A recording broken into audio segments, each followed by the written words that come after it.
All right, sports fans, how's everybody out there doing? William Martin coming at you one more time here on YouTube with another edition of the 300 Pounds of Sports Knowledge Podcast. And on this edition of the 300 Pounds of Sports Knowledge Podcast, I have the privilege of being joined by the other MJ. No, not the MJ that has sold billions of dollars worth of sneakers worldwide. I have the other MJ who is a salesman in his own right, and that's the one and only Mark Jenkins. Mark, how you doing on this evening, Doing man? good, Will. How's it going, brother? Listen. I got zero complaints, and you know what? There's some people out there who even got less than that. But nonetheless, let's get to it, man. And I thought, you and I we powwowed about this for quite some time. And, I knew it was going to be an interesting topic, and I hope that the folks that have an opportunity to check this out agree with us on it. And it's basically, is the NFL becoming the new arena league? And in doing so, you look at what it's done and what it is doing to the kicking game. And I say this because you look at the National Football League right now, popularity, business wise, I mean, it has exploded. And I mean, exploded is probably not the proper adjective to describe things, but nonetheless, you look at the 1990s and the 2000s. Those decades saw the NFL graduate from the cookie cutter stadiums that most of the teams shared with MLB clubs to now having venues that are more exclusive for football. And as the NFL continues to focus on the entertainment value of their product, and whereas at the league is basically a copycat of one another, the new trend is the indoor stadium. Now, in 1968, the Houston Texans became the first professional team. Can't say NFL because they were still in the American Football League at that time. But nonetheless, they were the first to play their home games indoors. And they did it at the Houston Astrodome up until 1996 when they decided to leave Tennessee. And of course, they became the Titans. Now, by the mid 1970s, the Seattle Seahawks, New Orleans Saints, and Detroit Lions would all begin to play their home games indoors, while the Minnesota Vikings and Indianapolis Colts followed suit in the early 1980s. But of the current 32 NFL franchises, 11 of them currently play their home games indoors or with a venue that has a retractable roof. And that number is only going to increase by the end of the decade, more than likely, because the Philadelphia Eagles, Washington Commanders, Cleveland Browns, Chicago Bears, Tennessee Titans, and Denver Broncos are all looking to get new stadiums that either have a permanent roof or a retractable one. And if all of these plans were to go through, then that would mean that 17 of the 32 teams, which is more than half, would be playing their home games indoors. Mark, what do you think about all of this, man? Man, it's a little bit crazy to think that, a sport like football that has been known to be a winter sport and be played in the elements and have the elements be, huge factors in the game. And, for what it's worth, I see the point for what they're doing in that aspect, but I don't think it's a mixed bag. Okay. So, like, when it comes to securing fans from the elements, I totally get that that's probably the rationale behind a lot of this because okay, some people, diehard fans, are going to go to games, whether it's raining, snowing, -3 degrees outside, whatever the case may be. But your more casual fans, what the NFL seems to be really trying to placate to, they're basically going to not want to do that unless they have money for a suite or a box or something like that. And so what they're doing with these indoor stadiums is basically trying to give the casual fan the opportunity to attend games and not have to deal with the elements. Totally get that. However, what you're doing, and this is always the finest line when it comes to sports and entertainment, like we touched on previously. you're trying to reach out to these casual fans, these new audiences, but what you're also doing in the process is you're alienating your core. And, the core wants to see, ice bowls, mud bowls. We want to see stuff like that because guess what? In a 17 game schedule, everything's not going to be peachy keen 75 degrees. And that's essentially what these indoor stadiums are doing, are doing that. Now, granted, I get it, for certain situations, because the only time we really see football delayed is if it's something, really like extreme. like lightning. Right. So I get it in those situations, like if you have a retractable roof, you want to close the roof to continue to play through it. I get that point, but it takes what, an hour, hour and a half sometimes to get some of these roofs closed. So by that time, the lightning would have blown over anyway, and you can continue to play regardless. Mm. So that right there, that point, I don't put too much stock into it. If someone wants to bring that point up, because you're still going to have time delayed for that anyway.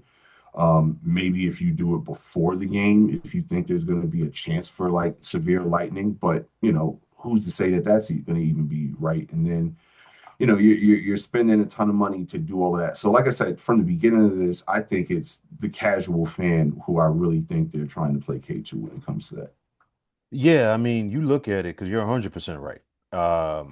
The landscape of the NFL has changed, and it's changed in the ownership room because you look at it, it was it's no longer, a mom and pop, type thing. It's corporations are that are behind these teams. It's like some of the holdouts, of course, are like, the Rooney family with the Pittsburgh Steelers, like even the McCaskies with the Bears are kind of like, starting to segue, if you will. And like the Maras, of course, the John Mara and the Maras, they own like 50% of the Giants, but it's not like what it once was. And it's just like the old guard is gone, if you will. And it's just like, you're bringing in new billionaires from corporate America, venture capitalists, you name it.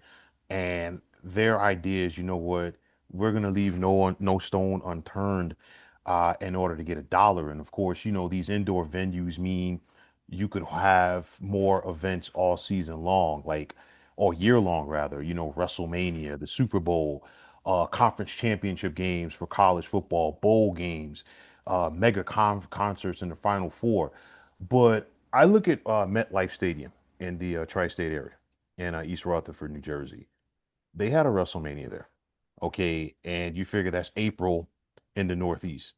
And they still had probably about 70, 80,000 people out there. They also had SummerSlam there. They get their fair share of concerts, there throughout the spring and summer in the Jersey area. And of course, they hosted a Super Bowl. I personally, and I get it, the Super Bowl, for an example, has evolved. And, once, the game was thought of and created, naturally, it was a way for, to showcase the leagues that were about to merge, the AFL and the NFL. And you think about, especially in the old days, Miami, New Orleans, places like that were consistently hosting the big game, warm weather places, kind of like a way to reward the players. I totally get it.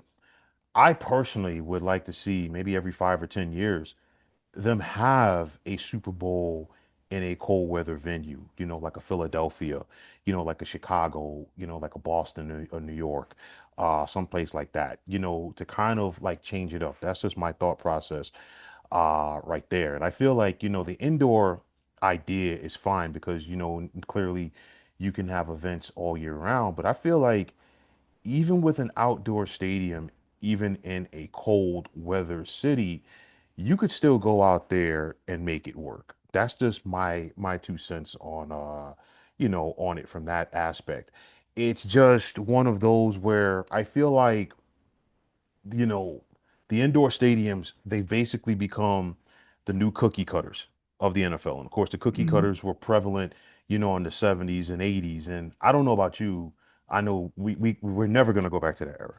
But, as a kid, I always got a kick out of it, watching, in September, guys playing football on the baseball infield. Yeah. And then, I remember that when like they put that feature in Madden in the Madden video game because credit to the late John Madden, he wanted to make it as real as possible.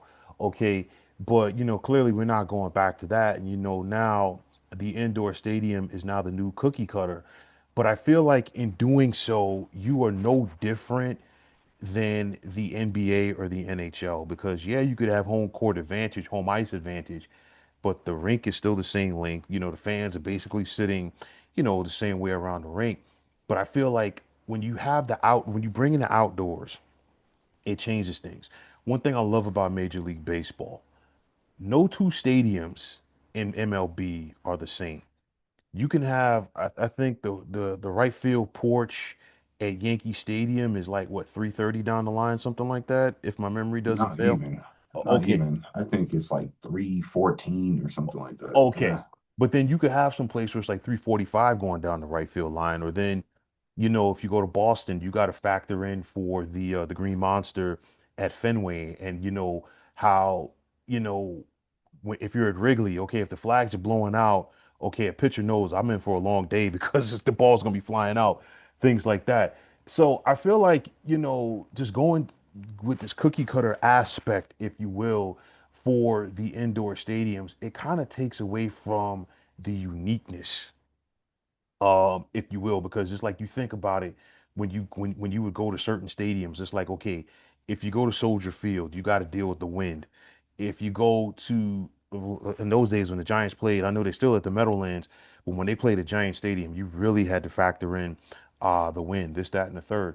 And I feel like you're kind of losing some of that identity. And the other big thing for me, I feel like you're losing home field advantage. And I go back to this past January in the playoffs. There were a lot of people, I don't know why, they were complaining that the Eagles and the Rams played in the snow because it wasn't fair to the Rams because it kind of slowed them up. And I'm like, you know what? That's what the term home field advantage is about. Because guess what? If the Rams had won, clearly they're on a fast track, and clearly the Eagles might have been able to do more as well. But I'm like, you know what? It's January and it's football. And if you can give your opponent anything else to think about, you know what? Hey, more power to you. That's why, over the years in the NFL, you very rarely have seen a warm weather team be able to go to a cold weather city in December and January and win a playoff game. You look at Orchard Park where the Bills play, and of course they're getting a new stadium and they're putting somewhat of a canopy on it because they want to be able to shield some of the fans, but they still want the elements there. And I know the Bills had some lean years before they got it turned around, but I think about, the Jim Kelly era when we were kids. And of course, now with Josh Allen and company, albeit Buffalo has not won a championship, but it's still not a city that people are lining up to go visit and go play football in uh in the month of January. I think it's been several times where the Miami Dolphins have had to go play up there, in January in the postseason. And every time I see the Dolphins go up there and play, the first thing that comes to mind is, you remember that scene in Cool Runnings where Homeboy put on everything at the airport. That's basically, how they feel. You coming from 75-degree weather, you practicing in shorts, and Right. even if you practice in a bubble throughout the week, you could crank up the AC all you want. It's not going to replicate, when that cold winter air really hits you. And I think I get it from the money standpoint. I totally understand it, but I feel like you're sacrificing your team. You're sacrificing your team's success in the process. No, absolutely. I mean, just think about this, right? So, you mentioned the Giants, perfect example about here it is. Basically, you've got two stadiums, almost identical location, like doesn't take you much longer to get from one to the other, no Hmm. matter where you're traveling from. But the wind is totally different. The elements is totally different in this new stadium. And Hmm. here's where I think certain teams are preferencing again the casual fan as opposed to that home field advantage that you were just talking about. They could have constructed that stadium in a similar location to where the wind was still blowing in the same direction. Right. However, what they decided to do was outsmart themselves and say, hey, if maybe we do it this location, the wind's not blowing in so much, it's not going to be so much of a factor. Fans will stick around longer, more concession stands, so forth, so on. But they didn't take into account the sports on field aspect of the equation. Only thing they saw was the bottom line dollar and cents aspect of it. Right. And that's where you have the business people affecting the sports people because the business people are making this decision for better business, quote unquote, but it's now affecting the team because if you look at since the Giants and the Jets for that matter have both been in the new building in MetLife, they really haven't won as much. They're nothing to fear. No. When teams used to come to the Meadowlands, no matter which team they played, they feared playing those teams in November, December games because the weather was brutal, it was bitter, and 9 times out of 10, both teams had pretty good defenses throughout their histories. So now you don't have that element of to play that style of football. Because if you think about it, both teams played, they didn't really play flashy styles of football throughout their career. It was No. more ground and pound type Right. football, especially when both teams were winning.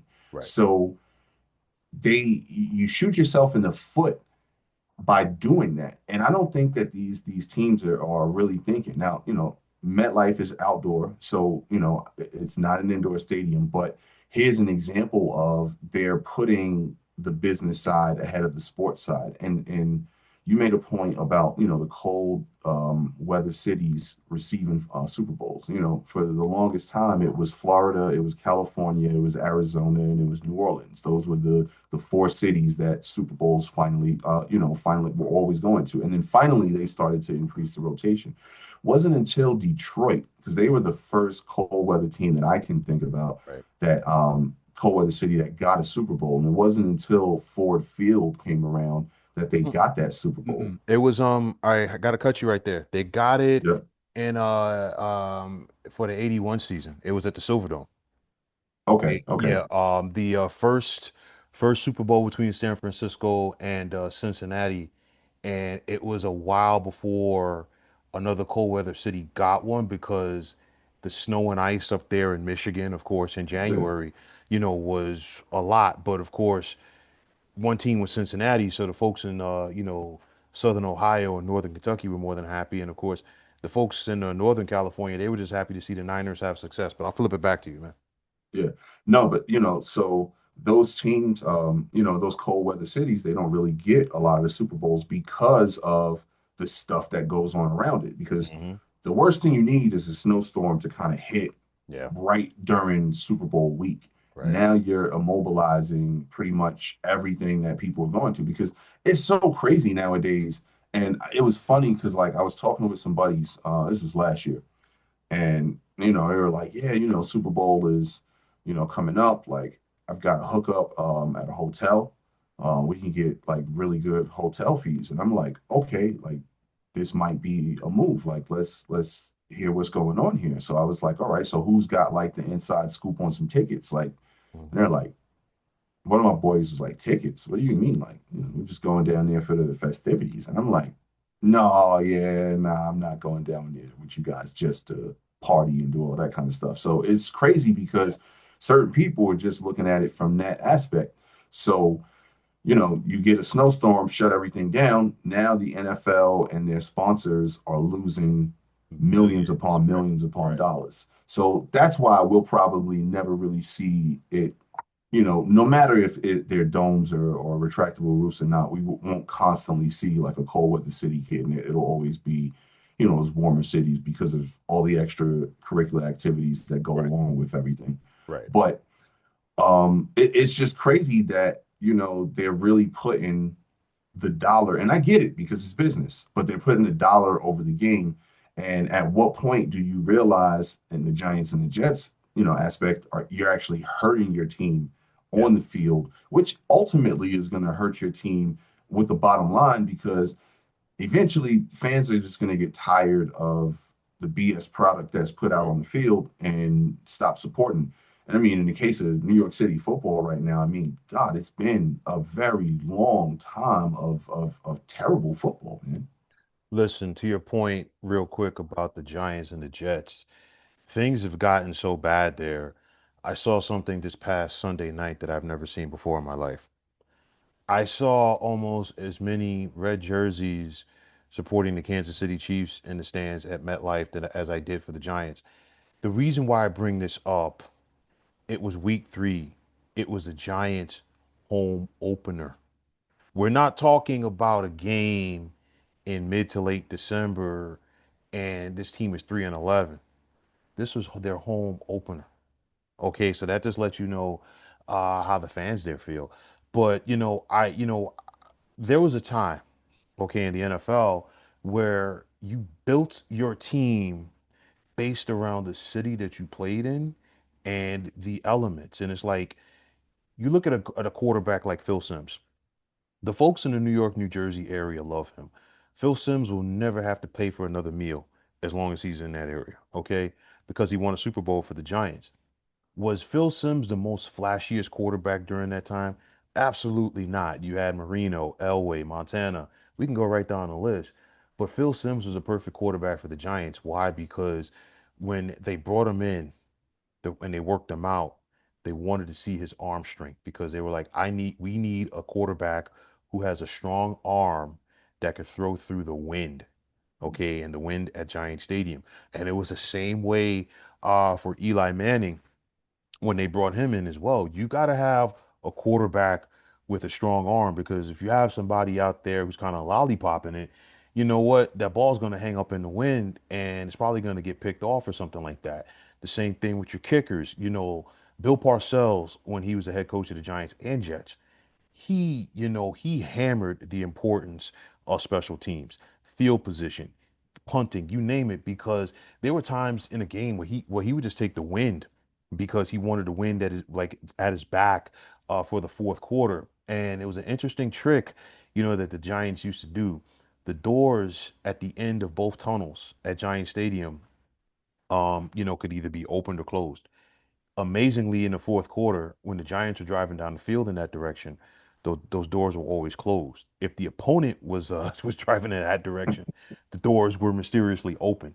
You know what I'm saying? And it's like things like that. I think about the Bears. The Bears for years, and I know they've been bad for a long time, okay, but they tried to build their team around their venue, and speaking of the Bears, I look at the NFC North, and of course, I know Chris Berman used to refer to it as the NFC Norris. We really can't refer to this division as the NFC Norris anymore. Detroit, they played indoors now for 50 years. Minnesota, more than 40, and Chicago's looking to get that indoor stadium, and the only team that's going to leave is Green Bay. And to your point, the hardcore fans in those cities, they take pride in braving the elements and being out there. Pittsburgh, Cincinnati, Cleveland, Baltimore, uh, Foxborough, the folks in the New England area for the Patriots, Philadelphia. Listen, they take pride in that. Yeah. Green Okay. Bay. Oh yeah, listen. Now you're basically talking about Green Bay being is going to be the only team left in that division that is going to have an outdoor stadium. And I'll tell you like this, Mike Francesa said something a while back, and it's very true. The Minnesota Vikings have never been the same since they went indoors. And the Yeah. reason is like they were so dominant in the 1970s and 60s, late 60s. Bud Grant had them prepared to play physically and mentally. And it was one of those where the Vikings had good teams. Nobody wanted to go up there and play them in December and January. And that right there is a huge home field advantage. And I'll take it back to college football right now because now last year was the first year of the expanded college football playoff, the first round games are on site. I go back to when SMU had to travel to play Penn State. After about 5 minutes, Penn State won that game because those SMU players, you could see it on their faces. They had never dealt with the cold like that in that manner. If you're in Dallas, probably the 50s, maybe 60s in December, you might get like a 40-degree day. You get off the plane and you're in Western Pennsylvania Right. in mid-December, that cold hits you a little bit different out there, my Oh yeah. man. You know what I'm saying? So like, and that right there is, what home field advantage is all about. Because again, you've played sports, I played sports. If you can get your opponent to think about anything else than what they're supposed to be thinking about out there on the athletic field, you've got them.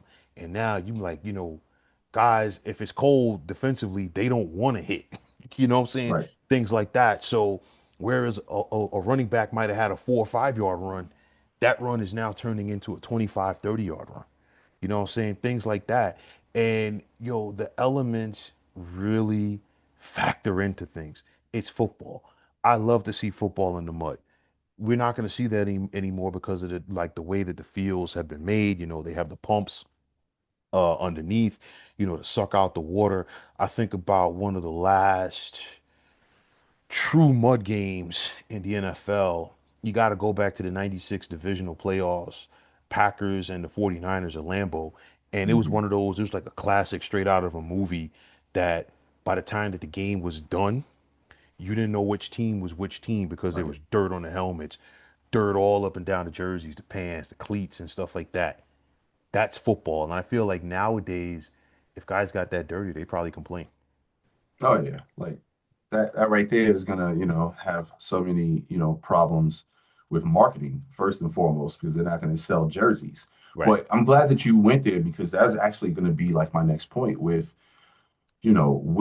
the indoor stadiums, we know what type of fields come with that. And we Hmm. know those type of fields, it's not as bad as it used to be with the old school AstroTurf. So I'm Right. not even going to say it's nearly as bad as that, but still the increased chances for lower body injuries are just so much higher on these unnatural fields. Right. And that's the thing that, we've gotta like really take that into account because this can't just be about dollars and cents. This can't just be about the indoor stadiums are going to drive in more money. The indoor stadiums, the artificial turf is basically easier to maintain and more cost friendly.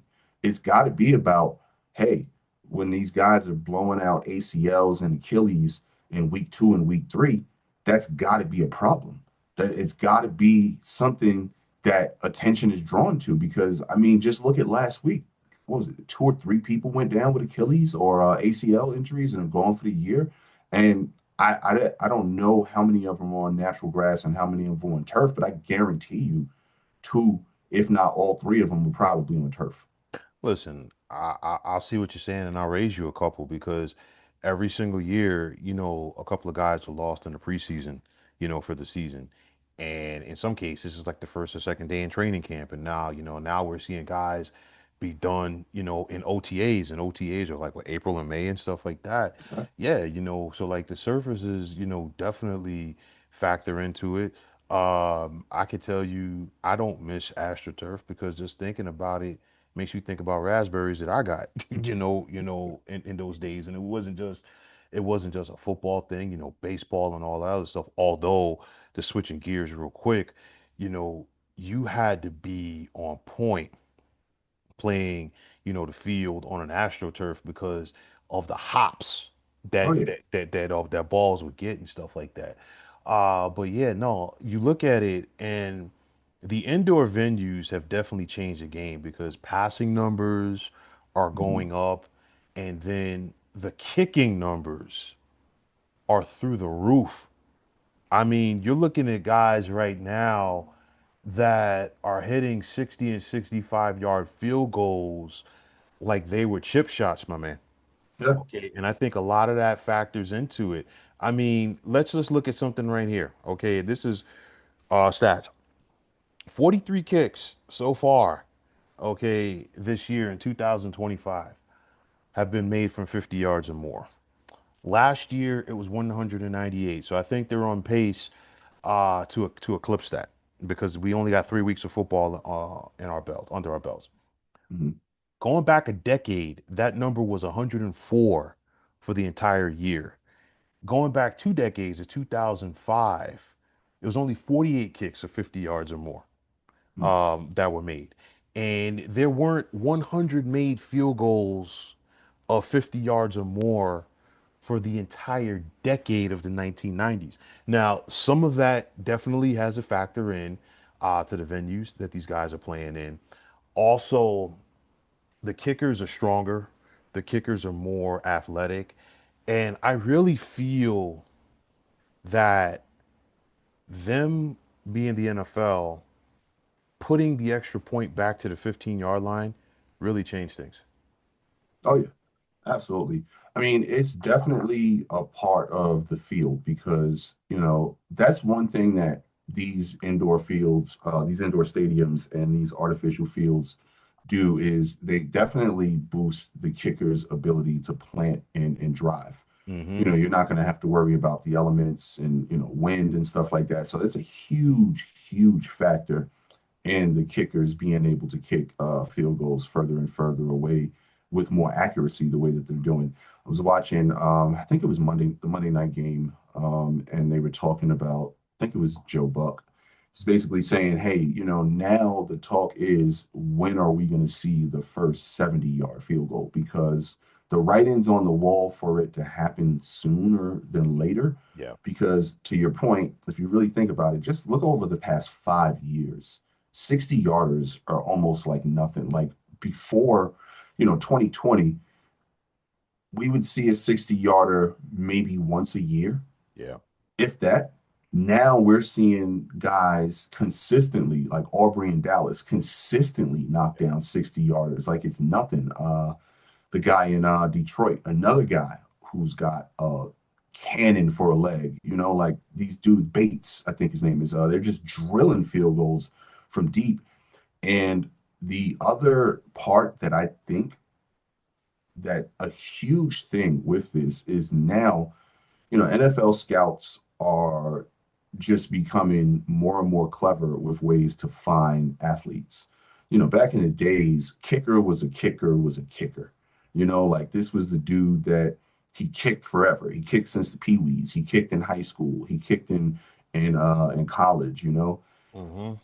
Or there was the random soccer guy here and there. Right. Now these guys are finding people from all over. Like I go back to Aubrey, just listening to his story. Yeah, that was His a crazy wife story. basically like heard, that the Cowboys were looking for kickers, and she said, "Hey, why don't you go try out?" And he went and tried out because this dude's like, he always kicked, in his spare time. I forgot what he was doing for work, but it was just like regular 9 to 5 He job. might have been like an insurance salesman or something like that. Yeah, Yeah. Yeah. something regular 9 to 5. And now this dude's like nailing 60 yarders.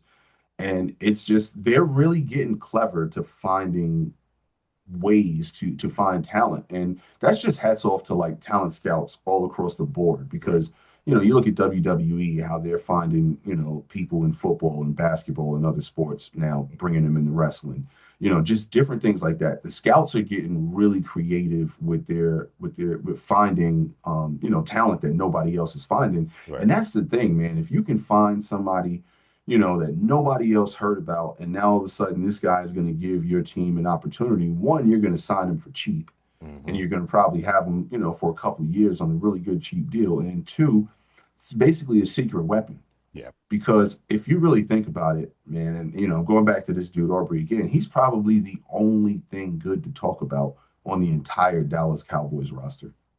Nah, but listen, you're 100% right. And it's changed the game because you figure, all right, now if you're a quarterback and you need a game-winning drive, you don't have to advance the football that far because you figure in the old days a touchback would bring the ball out to the 20. Hmm. Now I think they get the ball at the 30 on a touchback. So 35. 35. Okay. So realistically, if you get a 12-yard completion and then another 15-yard completion. Now that puts you at the 40 of your opponent. And basically now you're in field goal range. Whereas there was a time, you know what? We got to get this ball down to the 30. We got to get this ball down to the 25 to realistically, think about field goal. So the playing surfaces have definitely changed. That's helping that. They're more athletic, they're stronger. And I know that we saw several kicks get blocked this past Sunday. But overall, kickers don't have to worry about their kicks getting blocked on the longer kicks like they had to once upon a time because longer kicks mean a lower trajectory because you've got to drive it. So now you can't line up over the long snapper and like push him back. All right. So how have they been able to combat that? You always have typically your best athletes on that side of the ball. But now we're getting the super athletes. And I mean, I look at the play that Will McDonald of the Jets made Sunday. That to me, I feel like right now so far is one of the top plays of the year. This guy who's probably about like 6'4", 6'5", maybe 265, 260, jumped cleanly over the Bucks offensive line, blocked the kick, and scooped and scored it. Tremendous Hmm. athletic play. You look at Jordan Davis with the Philadelphia Eagles, and the Eagles blocked two kicks in that game. All right. Yeah. And, Jordan Davis, I think he dropped like 15 or 20 pounds, in the offseason. And, the big fella was picking him up and putting him down. You know what I'm saying? I remember what coaches told me, personally, back in the day. Just run like, you see the ice cream truck. And that's basically what he was doing. You know what I mean? So it's one of those where, granted, with all of that, the kickers, they're not as stressed as having to worry about their kicks getting blocked. So it's kind of like, you know, taking an unguarded three. You know what I'm saying? It's a little bit Hmm. different than it is with a guy with a guy's hand in your face. So they don't have to worry about it as much. But they have made 50-yard field goals look routine. I mean, I remember Morton Anderson, for an example, and I remember his nickname was Automatic, and he spent the bulk of his career with the Saints, and of course, Morton Anderson had two of the most memorable kicks in NFL history. The chip shot that he missed for the Falcons, which resulted in the Jaguars getting to the playoffs for the first time in franchise history, and then the kick that sent the Falcons to the Super Bowl back in 1998. And of course, Morton Anderson was doing it indoors. But nonetheless, you see these guys, they're hitting 55-yard field goals like it's nothing. I remember the story about Tom Dempsey, and I think it was 1968 or 69. My memory could be off, or even 1970, I think. Tom Dempsey set the record, which stood for years in the NFL. Okay, 62-yard field goal, and it was amazing that that record stood for so long. And now these guys are making 60-yard field goals like it's nothing. And Joe Buck said 70.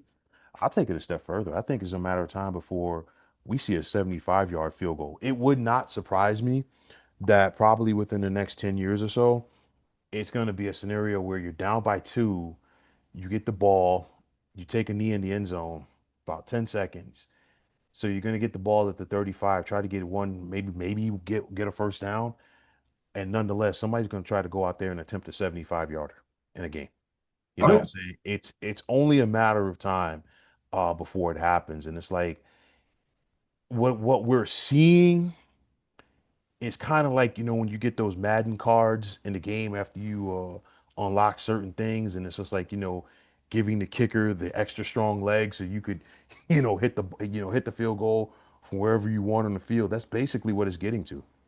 Yeah, absolutely, man. And to your point that you started off the show with basically it's turning into arena football if you think about it.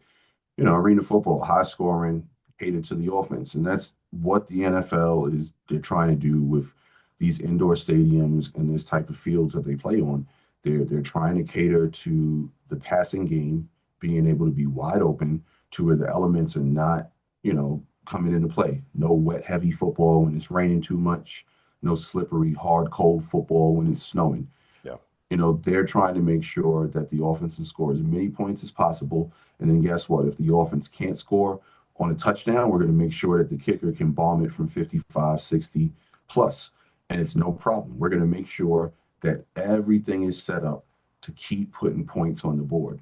Like the NFL is really, like I said, alienating its core base because I love an offensive game. Trust me, I love a shootout more than anybody else. I love a 45, 42, thriller. But I also do love a good 9-6 slobber knocker, like I like just nothing but field goals, great defense, and when I think of that type of football, I think of December, January football. I don't necessarily want to see that 45-42 game in December. I want to see a 9-6 game, a 12-9 game, nasty, ugly, brutal game Yeah. in December. That's what I want to see. And the more and more that they keep going to these indoor stadiums, the less we're going to have those type of games. And that's because again, they want to cater to the casual fan because the casual fan doesn't want to see defense in any sport, unfortunately.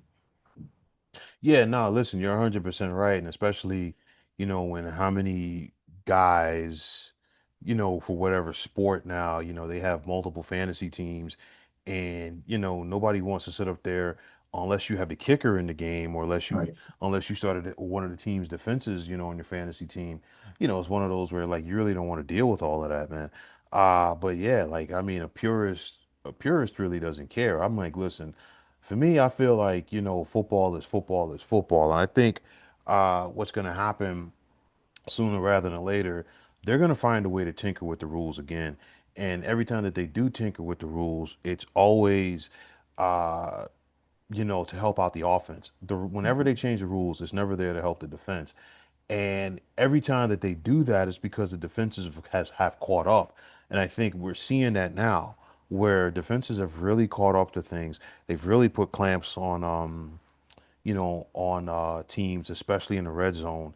And it's kind of like, you got to be on point if you're an offense nowadays in the NFL if you want to go out there and score a touchdown when you get like down to a goal to go situation. We're seeing more trick plays, you name it, gadget plays, this, that, and the third. But nonetheless, I get it from the entertainment aspect, but like, again, I love cold weather football. And like when it comes to December and January and you see uh the the both offensive and defensive linemen, down in the stands, you see the breath popping out, and then when they take the helmet off, the steam is coming off and stuff like that. That's football. When you have the pregame show there, and all of the guys on the pregame show, they have the long dress coats on, the oh my gosh, I'm having a senior moment here. Those old gloves. You remember the old gloves in The the gym? isotoners. Isotoners. Yes, yes, yes, yes, yes, yes.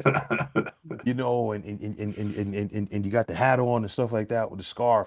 I'd rather see that than what you're all calm, cool, and collected. With a Brooks Brothers suit and some and and some Armani loafers and stuff like that. No, I want to see the real deal, man. So that's football. And again, it's like to your point, man. The hardcore fans are going to appreciate it. Just like a hardcore basketball fan is going to be more than happy to see a game, in the NBA where the final score is 85 to 80. You know what I mean? It's like we don't Right, need to see, okay, 150 to 149, and we don't need to see a 44 to 40 contest. You know what I'm saying? You're going to real respect's real. That's right. basically what it comes down to. But again, man, I just feel like it's overkill, man, with it. And I think it's not going to happen with anytime soon with the Vikings. I think because it's just with the stadium aspect. Because I remember they had that 3 year stretch between where they stopped playing at the Metrodome and when they went to their new facility, and they were playing on the University of Minnesota's campus. Hmm. And come December, they had a huge advantage up there because they rarely lost. Why? Because outdoor stadium, Nobody wants to go to Minneapolis in December and January unless you're going ice fishing. Right. There's not a lot of people that are saying, you know what? Book me for a trip to Minneapolis in December and January. If anything, that time of the year, people might be going to Aspen, you know what I'm saying, to ski or something like that. Fine. They got the resorts and stuff like that, but ain't nobody going to Minneapolis.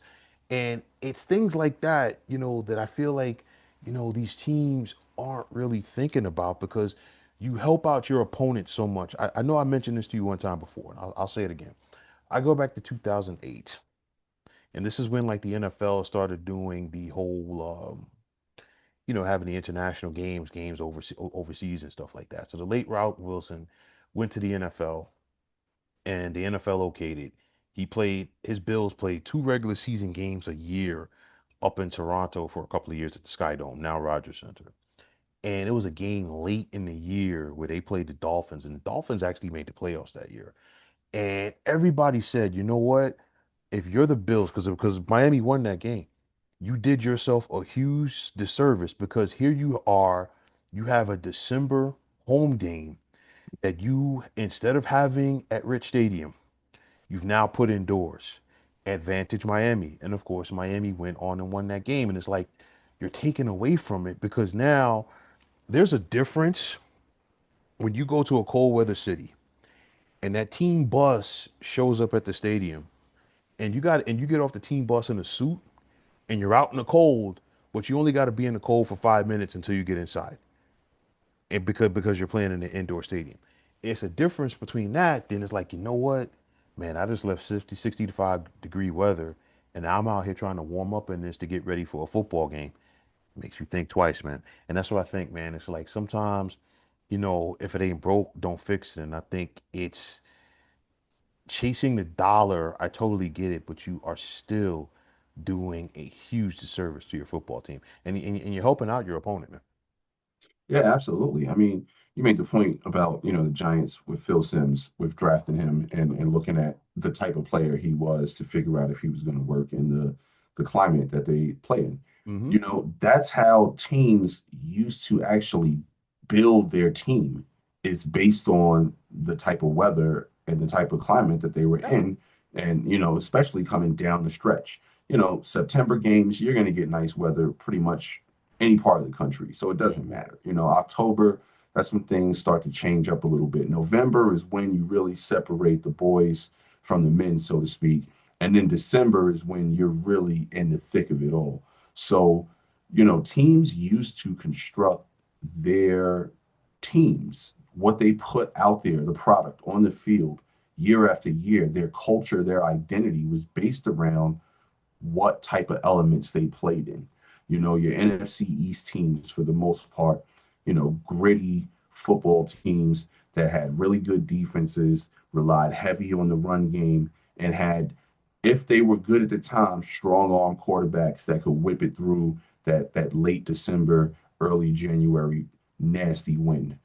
Same thing in the NFC North, the Norris, the black and blue division when they used to be the black and blue division, because you can't even call them that now, with you making the point that three Hmm. out of the four teams are playing, in indoor places now for the most part. Well, about to be three out of four Right. playing in indoor when Chicago moves.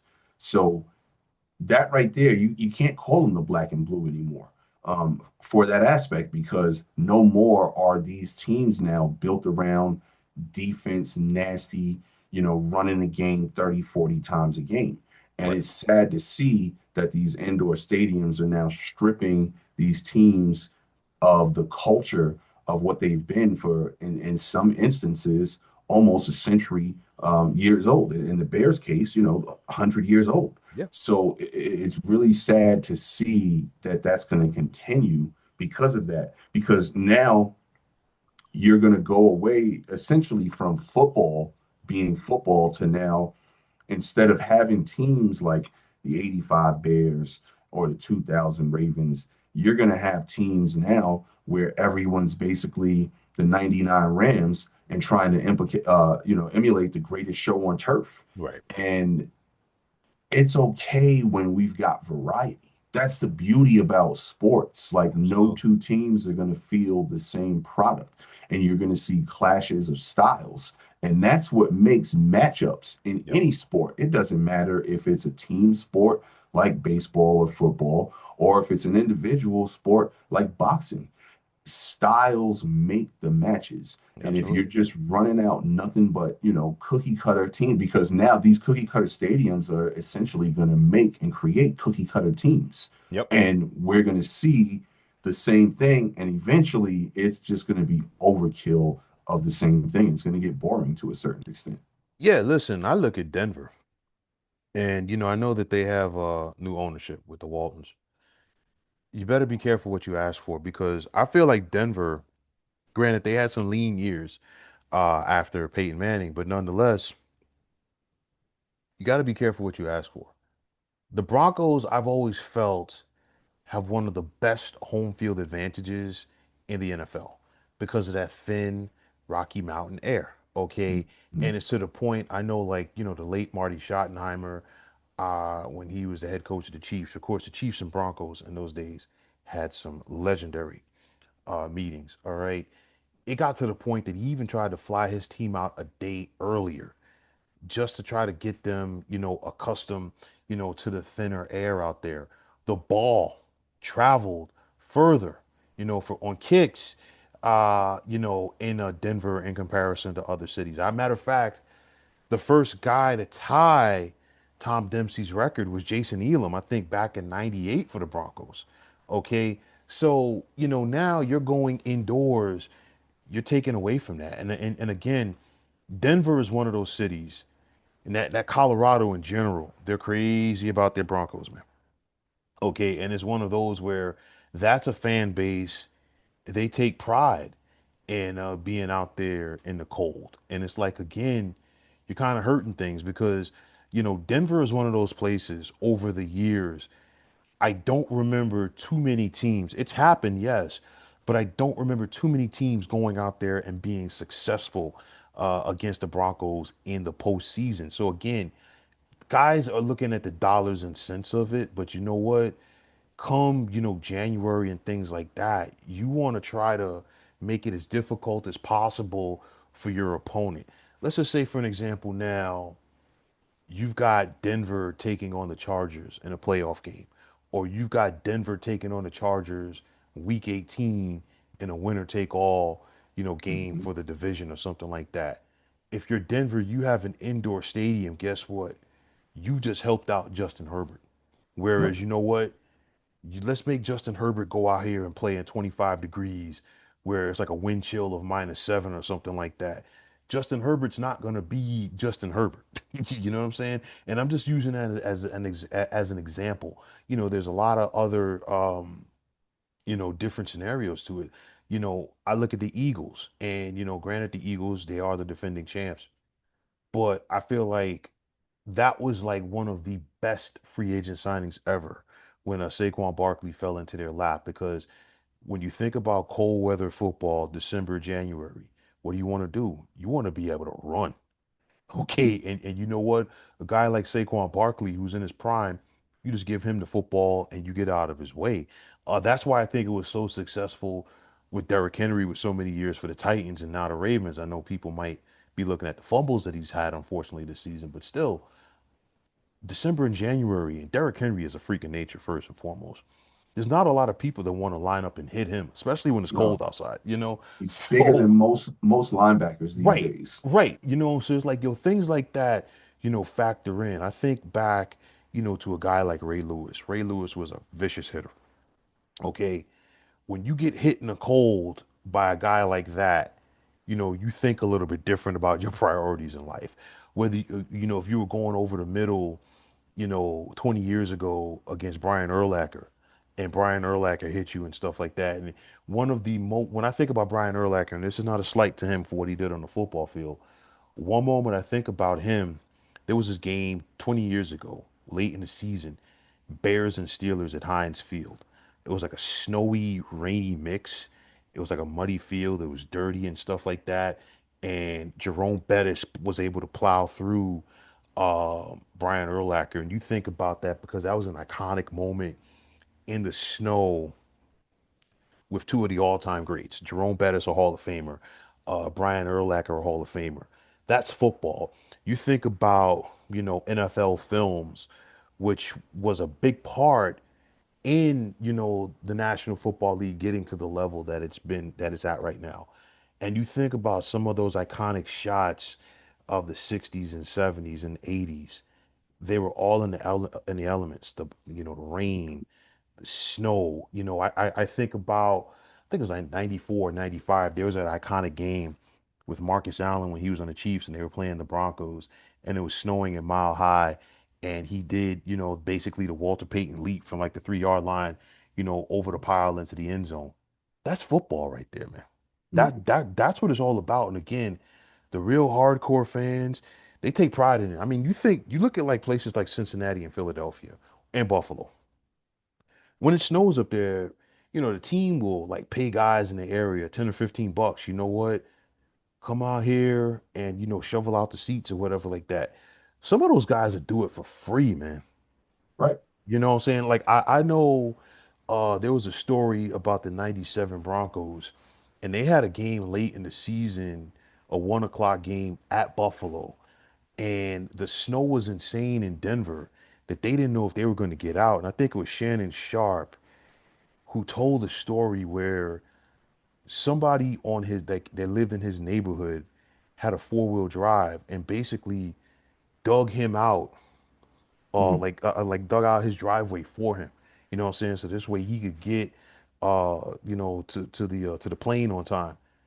That's the type of dedication some of these fan bases have, and they Right. take they take pride in the elements. I mean, you think about going to a game, especially at the old days at the vet. Listen, I know somebody personally as a kid who had snowballs thrown at him because he was wearing a Cowboys jacket down there. All right. So, like, those guys take pride in that stuff. And I'm not condoning it, don't get me wrong. But it's one of those, like, usually the guys in the cold weather cities, they take pride in it. I mean, listen, they're probably liquored up before the game anyway. Oh yeah. You know what I'm Nine saying? 9:30 in the morning. They're getting Exactly. right. They got a snoot full. You know what I'm saying? And so it's like, so they really don't feel anything, man. And I ain't even talking about the dudes out there who don't have a shirt on, who are really Right. dedicated and things like that. But even like the linemen in most of those cities, the offensive linemen, they take pride in not wearing sleeves, under the Hmm. jerseys. They want to be tough, this, that, and the third. And I'm like, yo, that to me is an element of football that I think is slipping away. And it's just unfortunate, man. Yeah, and at the rate that we're going right now, it's probably going to be extinct in At some another 20, 25 years, man. Like honestly, at the rate it's going. So if right now we're at about a third of all stadiums having roofs or some type of dome retractable roof, something like that, and if in the next, let's say, decade, those 8 teams or so that you just mentioned are going to move to that too. Now we're looking at over 50%. Yeah. So it's safe to say, you add another decade, decade and a half onto that, there's a good chance that we're probably looking at a handful of outdoor venues only. And getting back to what I said about having events year round. If you know what you're doing with an outdoor stadium, you can do it right. And I'll go back to MetLife as an example. Okay, I talked about them having WrestleMania. They had a Super Bowl there. They have concerts, monster truck shows in the summertime, you name it. But then the hockey aspect, Mhm. because MetLife had a scenario last year. They had a doubleheader, and I mean, it was well attended. I think in the 2 days, they had more than 150,000 people there. So the Saturday night game, it was Devils Flyers. And then the Sunday afternoon game, it was Rangers Islanders. And granted that, and this was the part that I found most shocking. The game on Sunday afternoon between the Rangers and Islanders was actually more attended than the game Mm. between the Devils and Flyers. And of course, the Devils called the state of New Jersey home. And of course, once upon a time, the Devils played at the Meadowlands complex. All right. So hardcore fans, they're going to go out and, do it up regardless. You look at Denver. I guarantee you, if the Colorado Avalanche were to have a game, there against the Winnipeg Jets, for an example, just throwing it out there, you're gonna get 50, 60,000 people at Mile High Stadium. Easily, I easily. I think back to it had to be a little bit more than 10 years ago. Not the Canadians, I'm sorry, the Maple Leafs and the Red Wings met at Michigan Stadium in Ann Arbor. So you can Mm. get 100,000 people there for football. They packed that place. I mean, listen, Canada, listen, they like Canada's hockey crazy. That's number one. Right. They grew up playing hockey outdoors. You know what I'm saying? So it was like, you know what? And it was snowing that day. You know what? And like so again, the hardcore fans, they take pride in that. And on top of that, regardless if your venue is outdoors or indoors, you're still gonna find ways, to get events there. Right. And it's one of those for me. I look at a city like Indianapolis. You know how much of a home field advantage the Colts would have um, if they didn't have a roof, because again, Indiana gets extremely cold in the wintertime. But they're doing it for events because they get the combine there every year. They Hmm. hosted the Super Bowl once.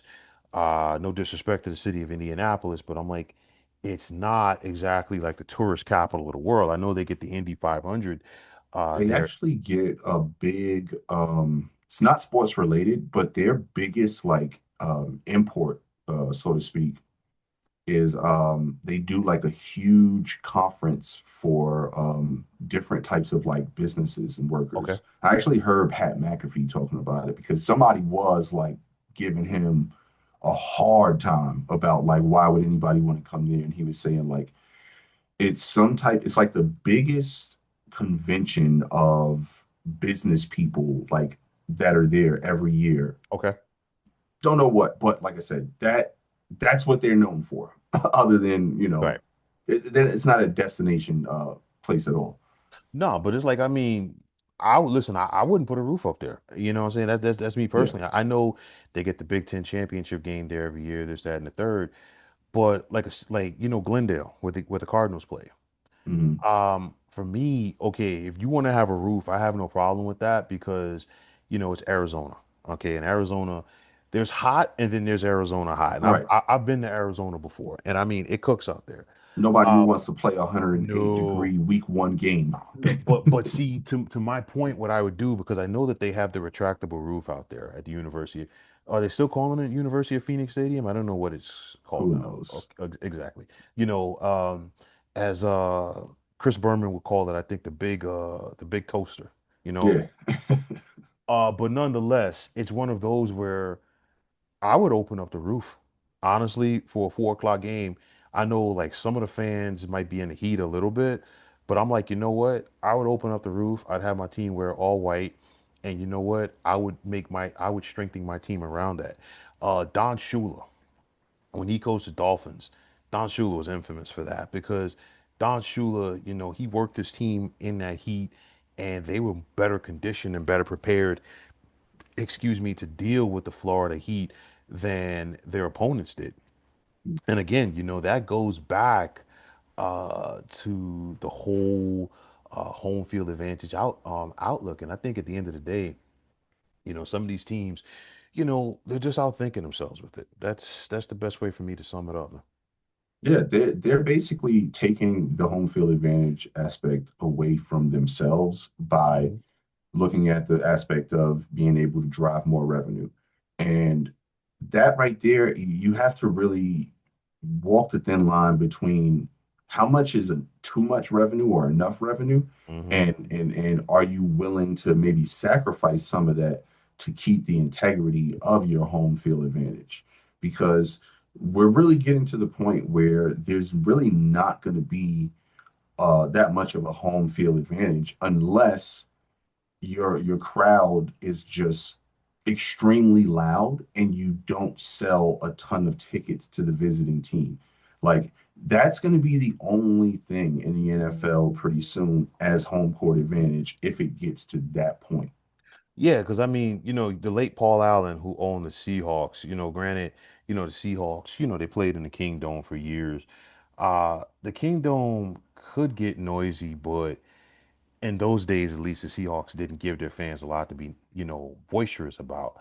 But, I'm not sure. I think it's called Lumen Field now, whatever they're calling Yeah. it.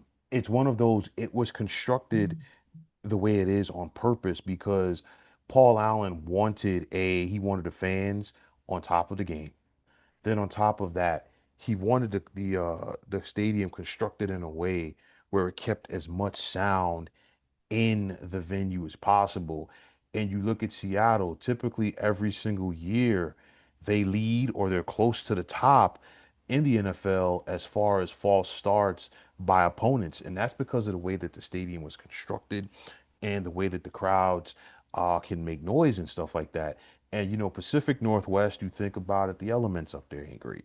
You know what Yeah. I'm saying? But again, the folks there, they take pride in it. And again, it's one of those places where Seattle can get cold and they can get rainy. A lot of people ain't signing up to say, hey, you know what, let's go there, especially when the Seahawks are good. And then you got to deal with it. I mean, I think back to when Mike Holmgren took over and how things changed there. And of course, a decade or so ago, when you had the Legion of Boom and you had Beast Mode and you had Russell Wilson, nobody wanted to go up there and play those guys at all. And it was a tremendous home field advantage that the Seahawks had. And again, that's because you construct your team around your stadium. And what did both of those teams have? Great runners, great running backs. Yeah, Sean yeah. Alexander, And Marshawn Marshawn Lynch. Lynch. Yeah, that's Yeah. it, man. But it's just like it's too much, flash and dash. It's too much analytics and stuff like that.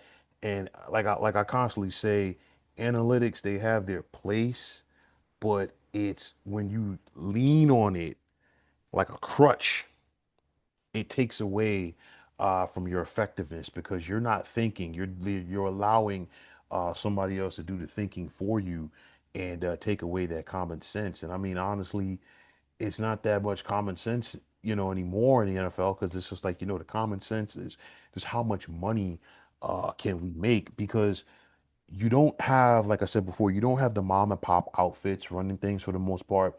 It's corporate. And then on top of that, these corporate people can say whatever they want. A lot of them can care less if their team wins a championship or not. No, Most of these owners do not. For no. them, it's just like, you know what? How much revenue can we generate? That's Look what at it comes. so total different, sport, but look at the Rockies. Hmm. So, they were flirting with possibly making dubious history all season long. They Hmm. finally, were able to get a victory last week and stop that from happening. Right. However, they're still amongst the top half of teams in attendance. How the hell does that happen? Well, it's one of those where what happens is a Coors Field, which is about 30 years old now, is still one of the most beautiful venues Mhm. in Major League Baseball.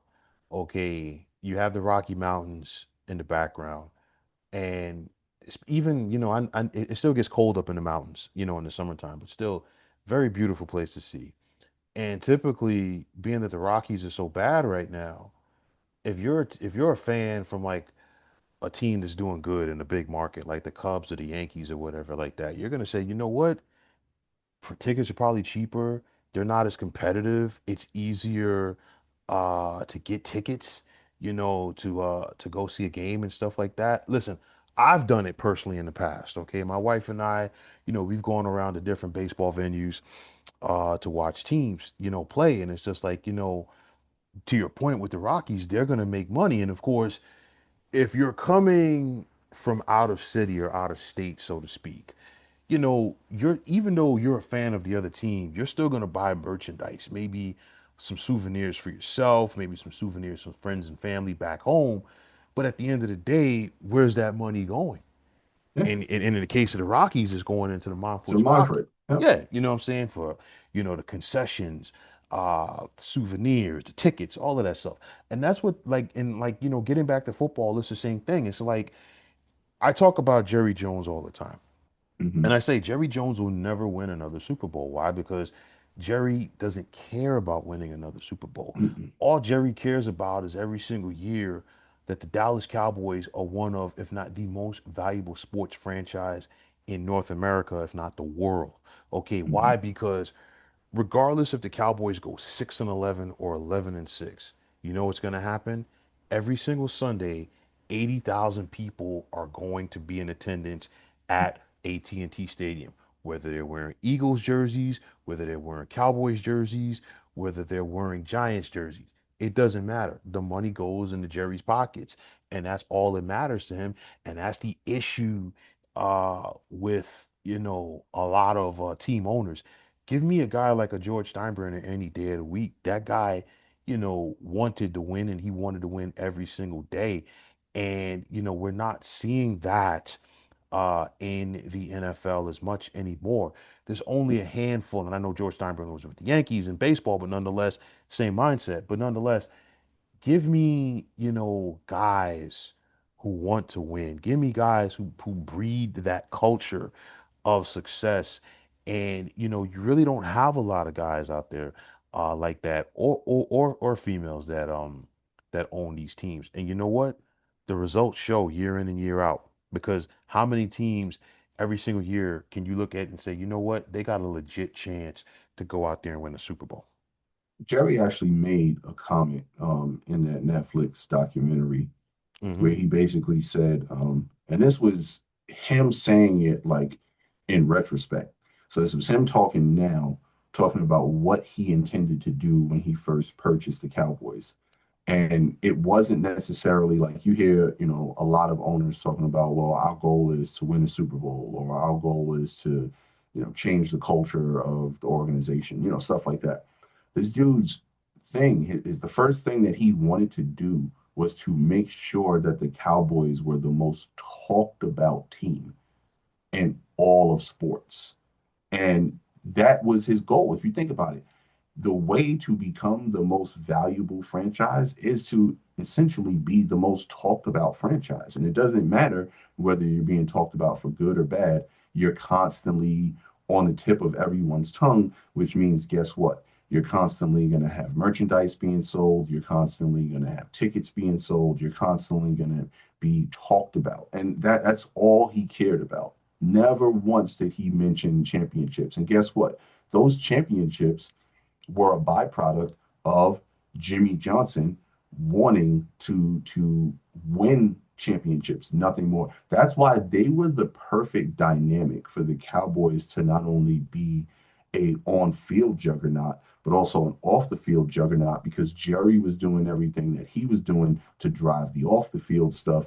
Jimmy was doing everything that he needed to do, breathe, eat, sleep football to do what needed to be done on the field. And that's why they got those three championships. Barry Switzer, God bless his soul, but pretty much anybody could have coached that team and they would have won a championship with that group of players because they were pissed off about the year before losing to the 49ers in that situation. So what did Jerry do? Perfect example, what did Jerry do? He went out and did what he does best by getting Dion and bring him to the fold with the culture and everything that Jimmy had already instituted. And that's what got them that third championship. But those dudes needed each other more than either one of them realized until after, because the Cowboys aren't talked about without Jerry Jones, but the Cowboys don't win without Jimmy Johnson. And if both of those things don't happen exactly at the exact same time as that they did, the Cowboys will not be the most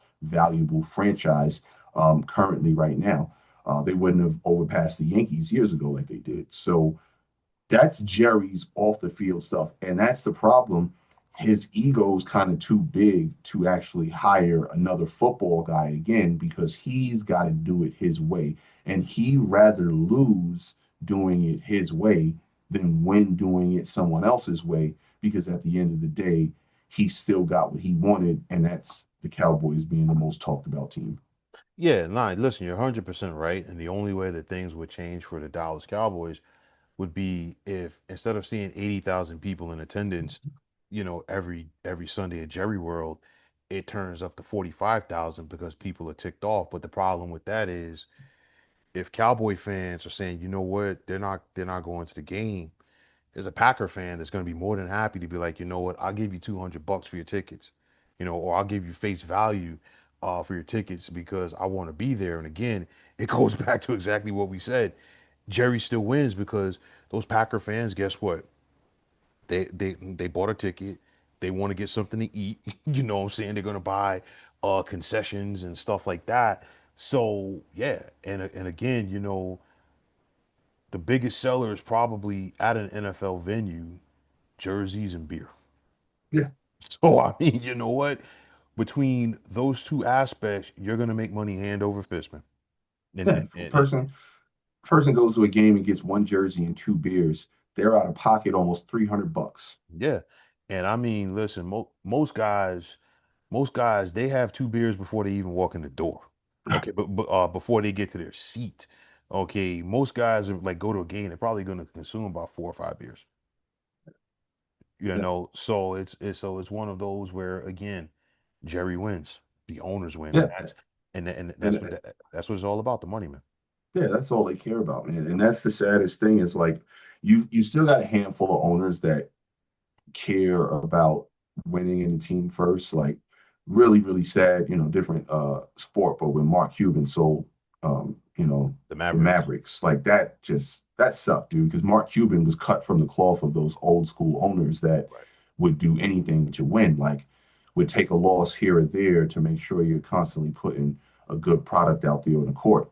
And we're not seeing a lot of these owners anymore. They're few and far in between because these guys are not, and I think we touched on this, previously. These guys aren't sports guys No. anymore. They're businessmen, and they're just looking at the sport or the team as just a business entity on how to make a profit. Like you look at George Steinbrenner. George Steinbrenner was a big time businessman back in the 60s and 70s in the shipping business. Hmm. And even though he was a businessman first, he cared about the Yankees more than he did making a profit, which is why he would spend, so much money back then. You look at the money he spent on players in the 80s and 90s, it was unheard of to spend that much money on some of these Even players, but he even didn't in care. even in the 70s when he got Yeah, Catfish Hunter and Reggie yeah, Jackson. yeah, And his whole thing was just like, you know what, I'm gonna spend money, but I'm gonna spend money on stars because I want to win, yeah, but you know what? I want guys who are gonna put meat in the seats. yep. That was that was the whole thing. And getting back to the NFL owners, I look at a guy like Arthur Blank. Arthur Blank, has gone out of his way to make sure that prices for the concessions at Mercedes-Benz Stadium are somewhat affordable to where, a fan can afford them. I'm like, I'm sorry, but if you go someplace, you shouldn't be paying like $10, $15 for like some fries that are Right, probably gonna be that are probably gonna be cold by the time you get back to your seat with them. You know what I'm saying? right. Things like that, man. So yeah, again, it's all about, profit over product. And, that's what we're seeing, week in and week out and year in and year out in the NFL. And again, it's one of those for me where the outdoor stadiums, they're going to go the way of the cookie cutters, um, in the NFL. I remember there was a time, when more than half of the teams in the NFL, shared their venue with a baseball team. Mhm. Uh, the Giants used to play at Yankee Stadium. The Jets used to play at Shea. The Eagles shared the vet with the Phillies. The Chargers and Padres played in the same place. The Raiders and A's. Matter of fact, the Raiders were the last team Yeah. to have their home games, sharing it with a baseball team. I think 2019 was it. The Dolphins and the Marlins, Vikings and Twins, the Cardinals and the Cardinals. Both Mhm. when the Arizona Cardinals played in St. Louis and they played at Busch Stadium. Once upon a time the Detroit Lions played at Tiger Stadium. Mhm. And we could just go right down the list. Falcons, Braves, you name it. But the indoor, I mean the outdoor stadiums are going to go by the wayside. I mean, listen, I get it, but I would love to see outdoor football in Atlanta. I mean, the Georgia Dome was built for the Olympics, okay? And the Falcons played there for years, and they don't talk about this a lot. There really wasn't anything wrong with the Georgia Dome, Hmm. but the problem was the venue, if you will, wasn't up to the NFL standards for them to give Atlanta another Super Bowl because I think the Georgia Dome hosted two Super Bowls. It was Super Bowl 28, Bills Cowboys the rematch, and then one of the greatest Super Bowls ever, Rams Titans. Hmm. Okay, and Atlanta couldn't get another Super Bowl, hence why they have Mercedes-Benz Stadium and stuff like that. But I'm like Atlanta, I think would be great for some outdoor football. They're not going to do it because you look at the revenue that is generated, okay, for the city of Atlanta during the weekend of the SEC championship game alone. Then you got the Peach Bowl there now, and then of course that's part of the group of six bowls that rotate for the college football playoff. And then this last season, Atlanta hosted the national championship game between Notre Dame and Ohio State. So as much as I would love to see the Falcons go back to playing some outdoor football, they haven't done it now in more than 30 years because of the money that is Hmm. generated by that venue. They're they're never going to do it. I mean, I know New Orleans, they've had to renovate the Superdome multiple times, most recently, after Hurricane Katrina, but you know what? They're not going to touch that place. Ford Field. Listen. I would love to see the Lions play outdoors again, but it's never going to happen probably. And it's just an unfortunate aspect of it, man. And again, I just feel like in our lifetime, we're gonna sit back as older men and be like, we got to tell our grandkids, you know what? Once upon a time, football was played outdoors.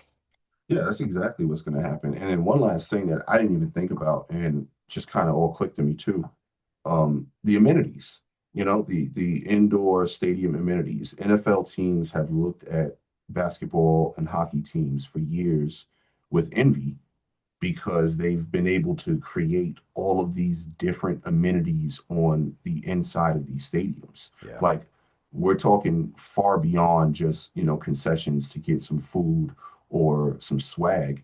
We're talking about, massage chairs and parlors and different things like that and Yeah. nightclub venues and stuff like that inside the stadiums. Yeah. And that's the icing on the cake for the NFL because Yeah. now they're looking at it like, hey, we're the big boy on the block. Yeah. Why should the NBA and the NHL Have all enjoy the the fun. fruits of that stuff? Why can't we get down with that type of stuff?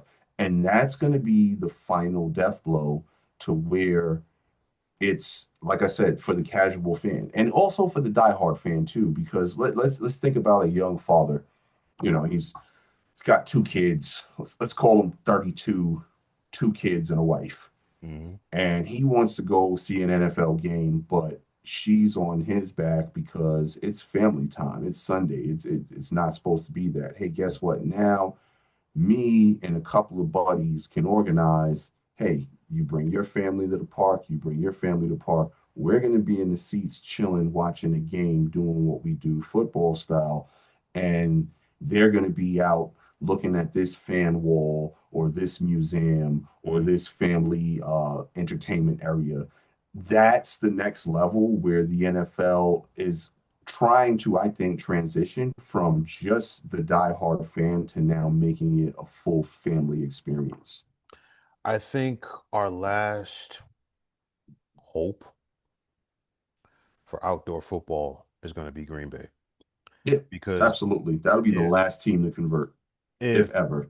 if the Packers were to ever leave Lambeau, you know that the anarchy is coming. Oh yeah. I Not only mean, that, but it would decimate the economy of that entire city because that entire area there is just all about Lambeau and the Packers.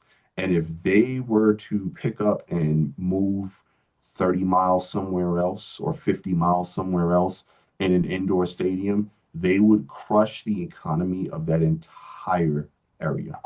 Yeah, listen, I mean that right there I feel is kind of like the end all, the savior, if you will, Yeah, for outdoor cold weather football. It's going to be Green Bay, and of course, Green Bay is in a unique position because they're the only team in the NFL that technically doesn't have an owner.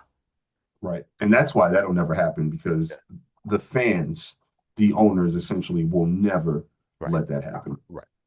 So, but yeah, I mean, it's one of those where I appreciate the elements. It's kind of, I feel like, it toughens you up. I think about, Yeah. when Rocky fought Drago, in Rocky 4, Yep. Drago had all the posh indoor Olympic type facilities and, Rocky's literally picking up horses. Like doing all Right. this Chopping logs. stuff. Yeah, but you know what? And, just real quick, one of my final thoughts here, I think about a guy like Jim Harbaugh. Jim Harbaugh doesn't belong with the Chargers. And the reason why I say that No. is because they play indoors. Jim Harbaugh belongs in Cleveland. Jim Harbaugh, belongs in Philadelphia, someplace like that, where it's all about blood and guts, stuff like that. But yeah, man, um, it's just unfortunate that they're just focusing on the profit, over the product. That's my thing, man. No, absolutely agree, man. And it's going to come to a point in time where, like you said, football, outdoor football is going to be a thing that we talk about of past lore, Yeah, like folk tale. Like, yeah, really? Did yeah, that really exist? Like, yeah. yeah, it did. But Well, that's where well, we're heading. well, listen, I mean, you got youngsters nowadays, because I've seen some of them post videos online recently, and they're in awe that guys, played football and like basketball sneakers on AstroTurf. Yeah. Listen, I know I did, and I like a lot of Yep. guys we know did, and of course you saw it, a lot in the NFL because you basically it was like street ball, so they Hmm. can't understand, the AstroTurf aspect of it and things like that. And it's like it's going to be that way. You know, it's basically now like guys don't understand. There was a time when there was more physicality in the NBA and things like that. And it's all of those things. They fall under the same category. To your point, man, it's going to be like, wow, you remember when? Yeah. The evolution of sports, but in some cases, it's actually the de-evolution. 100% agreed, man. 100% agreed. But yeah, man, listen, this was a great topic slash topics that we covered. And as always, we got to do this again real soon, man. Definitely, man. Definitely. You know, anything that you want to highlight, to folks before we sign off, man? No, nothing really, man. Just, plugging along at work. It's about to be busy season, so All right, nothing fourth like that. quarter. No, nothing like that. It's busy season, and on top of that, going old school for a minute. Christmas time be coming. You got to get your kids to GI Joe with the Kung Fu grip, man. But yeah, folks, that's going to wrap it up for this edition of 300 Pounds of Sports Knowledge podcast. And always a big, big time thanks to Mark, for chiming in on this subject, as we had a lot of fun with it. And for everybody out there who checked this out, you know the drill. Just hit that like button as well as subscribing to this channel. And hey, we're zeroing in on 1,000 subscribers. So you never know, when you click that subscribe button, you might be that special 1,000th subscriber. Also, if you're on the X, formerly known as Twitter, you can check me out anytime at 300 Pounds of Sports. You give me that follow, I will give you that follow right back. And the same goes for Instagram, where you can check me out at 300 Pounds of Sports Knowledge. Also, if you are on Facebook, you can check us out. When I say us, Mark is on there as well at the Sports Depot 365. And I can say this for Mark, and I think I wouldn't be wrong about it, but I feel like it's one of the better sports debating sites going on social media.